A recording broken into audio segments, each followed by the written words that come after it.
नमस्कार दोस्तों, आज हम सुनेंगे 5 पांडव और चावल के दाने की एक कहानी।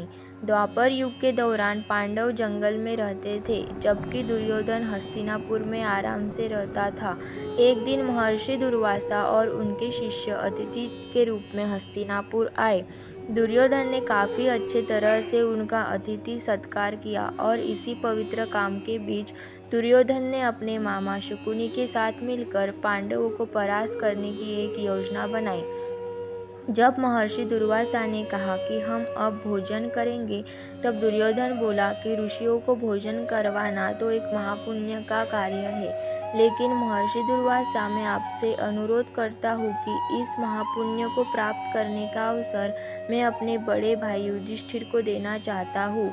इतना कहकर दुर्योधन ने महर्षि दुर्वासा और अपने शिष्यों को के पास में जंगल में स्थित युधिष्ठिर की कुटिया में भोजन करने के लिए भेज दिया, क्योंकि वह जानता था कि दोपहर तक पांडव और द्रौपदी भोजन कर चुके होंगे और द्रौपदी में कोई भोजन नहीं बचा होगा।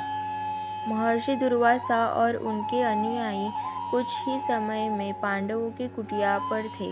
वहाँ युधिष्ठिर ने उनका बहुत सम्मानपूर्वक स्वागत किया। महर्षि दुर्वासा ने युधिष्ठिर को बताया कि उन्होंने और दुर्योधन ने क्या बात की थी और कहा कि मैं नहाने के बाद शिष्य और मैं एक साथ भोजन करेंगे।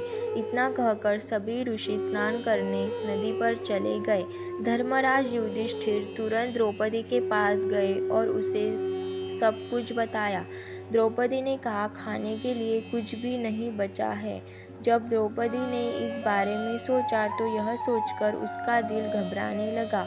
ऋषियों को भोजन न मिला तो अंततः उन्हें महर्षि दुर्वासा के क्रोध और शाप का पात्र बनना होगा। कठिन घड़ी में द्रौपदी अपने मित्र सखा कृष्ण के बारे में सोचती। लीलाधर कृष्ण उसी समय द्रौपदी के घर गए।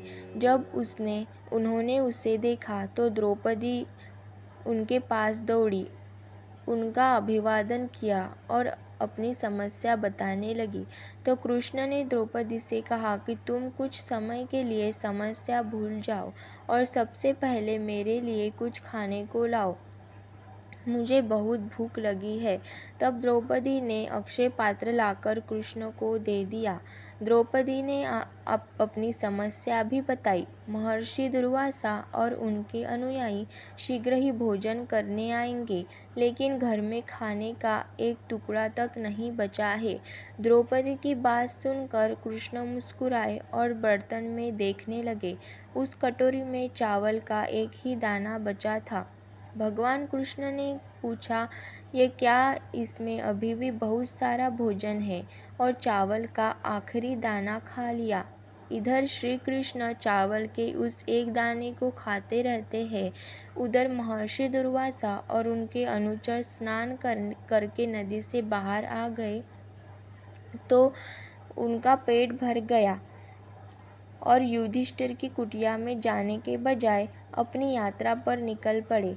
ऋषियों को चावल का सिर्फ एक दाना देकर भगवान कृष्ण ने पांडवों को उनके क्रोध और श्राप से बचाया।